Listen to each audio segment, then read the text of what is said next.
Bonjour à tous et bienvenue sur boursicoté.com pour cette nouvelle analyse technique du CAC 40 en point matinal avec une configuration donc qui se stabilise après la forte hausse que l'indice a enregistré hier, puisque nous avons eu donc cette forte hausse qui a cassé donc toutes les résistances telles que nous l'avons vu dans l'analyse technique du soir, et donc nous sommes ici sur une phase de stabilisation.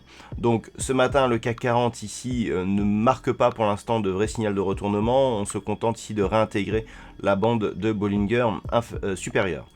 Du point de vue des indicateurs, on reste dans une dynamique haussière. On a le MACD ici dont les histogrammes continuent à évoluer d'une manière positive, et le RSI est entré dans sa zone de surachat, ce qui valide donc la pression haussière qui s'exerce sur l'indice. Alors la configuration elle est nette, on a maintenant un objectif ici de retour sur la zone des 5532 points.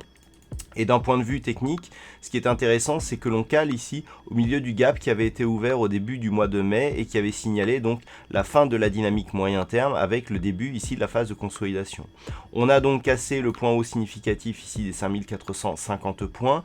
Nous avons vu hier que si on réintègre les dividendes, on est sur des plus hauts historiques sur le CAC 40. Donc la dynamique haussière, elle est confirmée à tous les niveaux.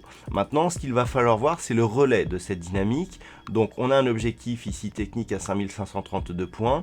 Tant que les cours ici ne recassent pas la zone des 5486, nous pouvons considérer que nous sommes sur une dynamique forte, mais il faudrait casser la zone des 5433.50 et le précédent point haut significatif très court terme ici pour commencer à éventuellement affaiblir, voire invalider ici cette dynamique. Donc pour l'instant on en est loin. Donc les zones à surveiller pour ce matin, dans un premier temps ici la zone est 5486 points. Si les cours venaient à consolider ici jusqu'à ce niveau, eh bien il faudra éventuellement observer l'évolution des cours au contact de cette zone. Et puis à la hausse, c'est bien entendu la zone des 5532 points qui correspondra à un comblement technique du gap que nous avions eu au début du mois de mai. Entre les deux, eh bien on peut avoir une phase de stabilisation suite à la forte hausse que nous avons connue hier. Voilà donc ce que l'on peut dire sur cette configuration technique pour ce matin. D'un point de vue macroéconomique, à 10h30, nous aurons les indices de prix à la consommation du côté de l'Angleterre qui pourront éventuellement nous amener de la volatilité sur l'indice londonien et sur les paires de devises libellées en livres sterling. À 14h30, outre-Atlantique, nous aurons au Canada les indices du prix à la consommation, suivi, alors attention, c'est assez riche, la deuxième partie de l'après-midi.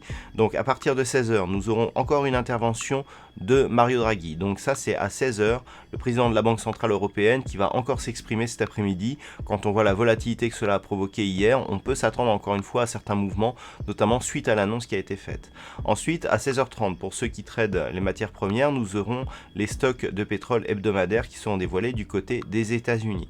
Et puis, point d'orgue de cette séance, à 20h, nous aurons la communication de la Fed sur l'évolution de ces taux d'intérêt dans le contexte que nous avons actuellement. Eh bien, on peut s'attendre en fonction des annonces à une grande volatilité là aussi.